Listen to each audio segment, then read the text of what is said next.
বিসমিল্লাহির রহমানির রহিম। সুপ্রিয় শিক্ষার্থী বন্ধুরা, সম্মানিত অভিভাবকবৃন্দ, আসসালামু আলাইকুম ওয়া রাহমাতুল্লাহি ওয়া বারাকাতুহু। অনলাইন ক্লাসের পক্ষ থেকে বাস্তব সংখ্যা পাঠের লেকচার 1-এ সবাইকে শুভেচ্ছা ও অভিনন্দন। আমি Mohammad Abdur Rahim Talukdar, assistant teacher, MSc math, Saidpur Bazar Fazil degree Madrasa, Sylhet division from Bangladesh. প্রিয় শিক্ষার্থীবৃন্দ, আজ আমি একটি অত্যন্ত গুরুত্বপূর্ণ টপিক, নবম দশম শ্রেণীর গণিত বইয়ের প্রথম অধ্যায় বাস্তব সংখ্যা পাঠ নিয়ে আলোচনা করব। আমার বিশ্বাস এই পাঠটি মনোযোগের সহিত অনুধাবন করলে এই পাঠের সারাংশ সম্পর্কে ভালো ধারণা পাবে। সুপ্রিয় শিক্ষার্থী বৃন্দ, তাহলে আর দেরি না করে চলো শুরু করা যাক আমাদের আলোচ্য বিষয়। আমাদের আলোচ্য বিষয় শিকন ফল হচ্ছে মূলদ এবং অমূলদ সংখ্যার বিস্তারিত আলোচনা। প্রিয় শিক্ষার্থীবৃন্দ, মূলদ সংখ্যা কাকে বলে? মূলদ সংখ্যা যে সংখ্যাকে p/q আকারে প্রকাশ করা যায় সেই সংখ্যাকে মূলদ সংখ্যা বলে। যে সংখ্যাকে p/q আকারে প্রকাশ করা যায় সেই সংখ্যাকে মূলদ সংখ্যা বলে। আন্ডারস্ট্যান্ড?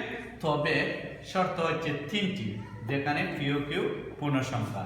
এটা যদি নাম্বার 1 দিই এবং এটা যদি নাম্বার 2 দিই, q not equal to 0, এবং এটা যদি নাম্বার 3 দিই তাহলে pq পরস্পর সহমৌলিক সংখ্যা। তাই না বন্ধুরা? আমরা একটি একটি করে তিনটি অংশ বুঝিয়ে দিচ্ছি। আমার বিশ্বাস এই অংশগুলি না বুঝলে সংখ্যা শিখে কোনো লাভ নেই। তাহলে চলো দেখা যাক আমরা এই অংশগুলো একটু বুঝে নিই। Number 1, Z. এখানে বলা আছে পূর্ণ সংখ্যা, pq পূর্ণ সংখ্যা। পূর্ণ সংখ্যাকে জেড দ্বারা প্রকাশ করা হয়, আর জেড এর মান হচ্ছে -3 -2 -3 -2 -1 0 1 2 3 এই পর্যন্ত। আন্ডারস্ট্যান্ড? নাম্বার 1। তাহলে p/q আকারের সংখ্যা হবে এই পূর্ণ সংখ্যাগুলি, তবে শূন্য ব্যতীত। সুপ্রিয় শিক্ষার্থীবৃন্দ, এই দিকের শূন্যর ডান দিকের সংখ্যাগুলি ধনাত্মক প্লাসের সংখ্যা, আর শূন্যের বাম দিকের সংখ্যাগুলি হচ্ছে মাইনাসের ঋণাত্মক সংখ্যা। আর এই সংখ্যাগুলি দ্বারাই p/q এর মান আর q এর মান লেখা হবে, এবং p/q কে ভগ্নাংশ আকারে লিখলে পর সেই সংখ্যাগুলোকে মূলদ সংখ্যা বলে। নাম্বার 2, শর্ত নাম্বার 2, এখানে বলা আছে q not equal to 0, অর্থাৎ q এর মান 0 হবে না। আন্ডারস্ট্যান্ড? p/q আকারে যে কোনো সংখ্যাকে p এর মান যদি আমরা 3 বা 5 যে কোনো একটি সংখ্যা ধরি, আর q এর মান যদি 0 ধরি, 0, তাহলে 3 কে 0 দ্বারা ভাগ করলে কোনো মান বাহির হবে না, অর্থাৎ ইনফিনিটি হবে, এরর হবে, অর্থাৎ কোনো মান বাহির হবে না। সুতরাং q not equal to 0। আর নাম্বার 3 হচ্ছে pq পূর্ণ সংখ্যা, pq পরস্পর সহমৌলিক সংখ্যা। সুপ্রিয় শিক্ষার্থীবৃন্দ, এই জায়গার মধ্যে আমরা ম্যাক্সিমামই ভুল করে থাকি, আমরা বুঝতে পারি না সহমৌলিক সংখ্যা কাকে বলে। 2 বা ততোধিক সংখ্যার সাধারণ গুণনীয়ক যদি 1 হয়, তাহলে সেই সংখ্যাগুলিকে বলা হয় সহমৌলিক সংখ্যা। সুপ্রিয় শিক্ষার্থীবৃন্দ, এখানে লেখা আছে 2 বা ততোধিক সংখ্যার সাধারণ গুণনীয়ক 1 হলে সেই সংখ্যাগুলোকে পরস্পর সহমৌলিক সংখ্যা বলা হয়। যদি t সমান 3 নিই এবং q সমান যদি আমরা 2 নেই, আমরা তো লিখতে পারি পূর্ণ সংখ্যা যে কোনো দুইটি সংখ্যা p সমান 3 q সমান 2। এখানে p এর মান 3 আমরা ধরে নিলাম, তাহলে 3 কে যদি উৎপাদক করি, অর্থাৎ 3 যাবে 3 এর মাঝে একবার, 2 কে যদি আমরা উৎপাদক করি তাহলে 2 যাবে 2 এর মধ্যে একবার। তাই না বন্ধুরা? আন্ডারস্ট্যান্ড? ওকে। তাহলে এই 3 সমান আমরা লিখতে পারি 1 × 3, 1 × 3, তাই না বন্ধুরা? 1 × 3 এবং 1 × 2। আন্ডারস্ট্যান্ড? ওকে। এদের সাধারণ গুণনীয়ক অর্থাৎ গসাগু হচ্ছে 1। এক্সিলেন্ট।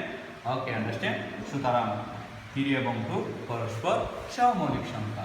যে সংখ্যাকে p/q আকারে প্রকাশ করা যায় তাকে মূলদ সংখ্যা বলবে, কিন্তু যখন pq পূর্ণ সংখ্যা হবে এবং q not equal to 0, pq পরস্পর সহমৌলিক সংখ্যা।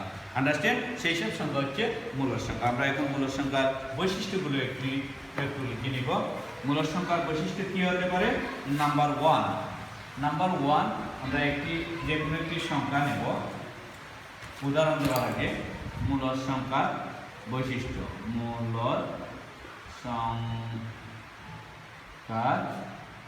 বৈশিষ্ট্য, মূলদ সংখ্যার বৈশিষ্ট্য। সুপ্রিয় শিক্ষার্থীবৃন্দ, আমরা এখানে 3 একটি সংখ্যা নিলাম।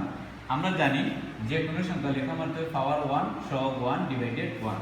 তাহলে এই সংখ্যাটিকে আমরা লিখতে পারি 3/1, তাই না বন্ধুরা? 3/1 কোনো সংখ্যা লেখা মাত্র সেই সংখ্যার নিচে 1 ভাগ আকারে থাকে। তাহলে এটাকে আমরা ধরলাম p, এটাকে ধরলাম q। তাহলে এই সংখ্যাটিকে p/q আকারে প্রকাশ করা যাচ্ছে, তাই না বন্ধুরা? এখানে যদি নাম্বার 1 দিই আমরা, তাহলে এই 3টা কোথায় আছে? 3টা জেড সংখ্যাটির মধ্যে আছে। জেড সমান হচ্ছে ডট ডট -3 -2 -1 0 1 2 3 ডট ডট অসীম সংখ্যা পর্যন্ত, তাই না বন্ধুরা? এই 3 সংখ্যাটির সমজাতি সংখ্যা হচ্ছে এই জেড সংখ্যাগুলির মান। সুতরাং জেড সংখ্যাগুলির শূন্য ব্যতীত প্রত্যেকটি সংখ্যাই হবে কি? মূলদ সংখ্যা। আন্ডারস্ট্যান্ড? ওকে। তাহলে সকল পূর্ণ সংখ্যা হচ্ছে মূলদ সংখ্যা, তাই না বন্ধুরা? সকল পূর্ণ সংখ্যা হচ্ছে মূলদ সংখ্যা। আন্ডারস্ট্যান্ড? এই শর্ত সাপেক্ষে, এই ব্যাখ্যার আলোকে যুক্তিসঙ্গত আমরা বলতে পারি সকল পূর্ণ সংখ্যা হচ্ছে মূলদ সংখ্যা। আন্ডারস্ট্যান্ড? ওকে মাই ডিয়ার স্টুডেন্ট, আমরা এখন নাম্বার 2 জেনে নেব। নাম্বার 2 যদি আমরা লিখি 3/2, এটা আমরা দেখতেই পাচ্ছি একটা ভগ্নাংশ সংখ্যা। তাহলে 3/2 কে আমরা 3 কে যদি p আর q কে যদি 2 কে যদি আমরা q দিই, তাহলে ভগ্নাংশ আকারের যে কোনো সংখ্যাই হচ্ছে মূলদ সংখ্যা। তবে 3টি শর্ত প্রযোজ্য হবে। এই 3টি শর্ত যদি ওই ভগ্নাংশের মধ্যে বিদ্যমান থাকে, তাহলে সেটিকে বলা হবে মূলদ সংখ্যা। তাহলে নাম্বার 1, এখানে এই সংখ্যাটা p/q আকারে প্রকাশ করা যাচ্ছে। Number 2, q not equal to 0, আমরা দেখতেই পাচ্ছি q এর মান 0 নয় 2। নাম্বার 3 এবং নাম্বার 3 কি? pq সহমৌলিক হতে হবে, তাই না বন্ধুরা? তাহলে 3 এবং 2 পরস্পর সহমৌলিক আমরা দেখতে পাচ্ছি, তাই না বন্ধুরা?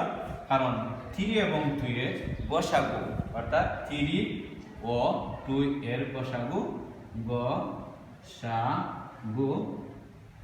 3 এবং 2 এর গসাগু 1, তাই না বন্ধুরা? এখানে কমন 3 কে যদি আমরা লিখতে পারি 1 × 3, আবার 2 কে আমরা লিখতে পারি 1 × 2, তাহলে তাদের গসাগু 1। আন্ডারস্ট্যান্ড? সুতরাং এই কন্ডিশনে এই 3/2 হচ্ছে কি? 3/2 হচ্ছে মূলদ সংখ্যা। আন্ডারস্ট্যান্ড? ওকে। নাম্বার 3 হচ্ছে, আমি যদি এই 3/2 লিখে নিই, 3/2 কে যদি আমি ভাগ করে নিই, তাহলে হয় 1.5। এটি একটি দশমিক সংখ্যা। সুপ্রিয় শিক্ষার্থীবৃন্দ, এই দশমিক সংখ্যা একটু বিস্তারিত আলোচনা না করলে এই অংশটা অবশ্যই অপূর্ণ থেকে যাবে। তাই দশমিক সংখ্যাকে নিয়ে একটু আলোচনা করব। দশমিক সংখ্যাকে 3 ভাগে লেখা যায়। দশমিক সংখ্যা হচ্ছে 3 প্রকার। এই 3 নম্বরে আমরা 3/2 কে লিখতে পারি 1.5। এটা একটা দশমিক সংখ্যা, তাই না বন্ধুরা? এই দশমিক সংখ্যা হচ্ছে 3 প্রকার। একটা হলো সসীম দশমিক,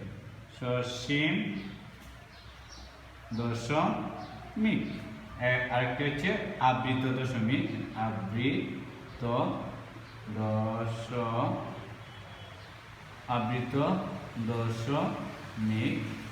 একটা হচ্ছে অসীম দশমিক,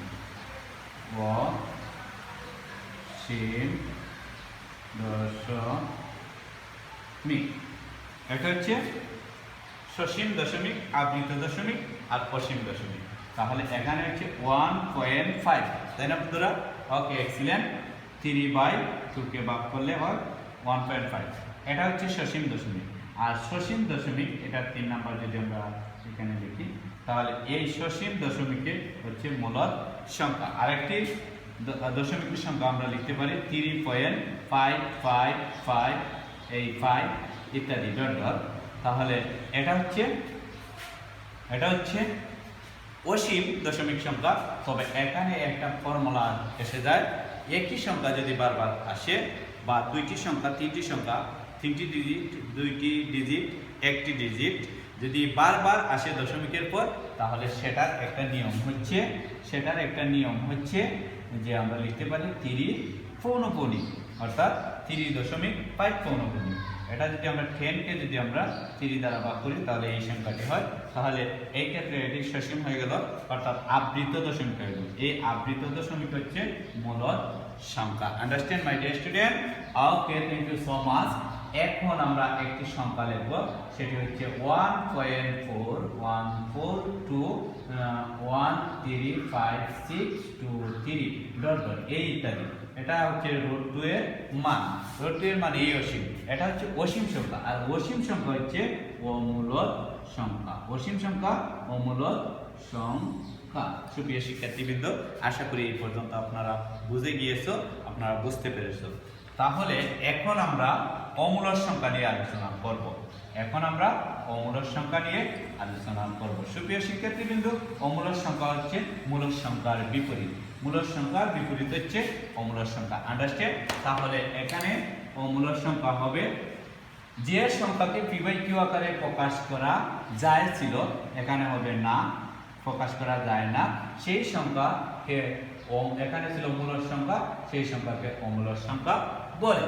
শর্ত দুটির বেলায় একই। p/q পূর্ণ সংখ্যা, এই সম্পর্কে আলোচনা করেছি। q ≠ 0 এটা সম্পর্কে আলোচনা করেছি। p/q পরস্পর সহমৌলিক, এটা সম্পর্কে আলোচনা করেছি। এখন আমরা এই অমূলদ সংখ্যার বৈশিষ্ট্য সম্পর্কে জানব। প্রিয় শিক্ষার্থীবৃন্দ, এই অমূলদ সংখ্যার বৈশিষ্ট্য হচ্ছে সকল অসীম সংখ্যা হচ্ছে অমূলদ সংখ্যা। নাম্বার 1, সকল অসীম সংখ্যা। আমরা একটি সংখ্যা লিখেছিলাম একটু আগে, সেটা হচ্ছে 1.414213563 ডট ডট অসীম সংখ্যা পর্যন্ত। এটা √2 এর মান হয়ে যায়, তাই না বন্ধুরা?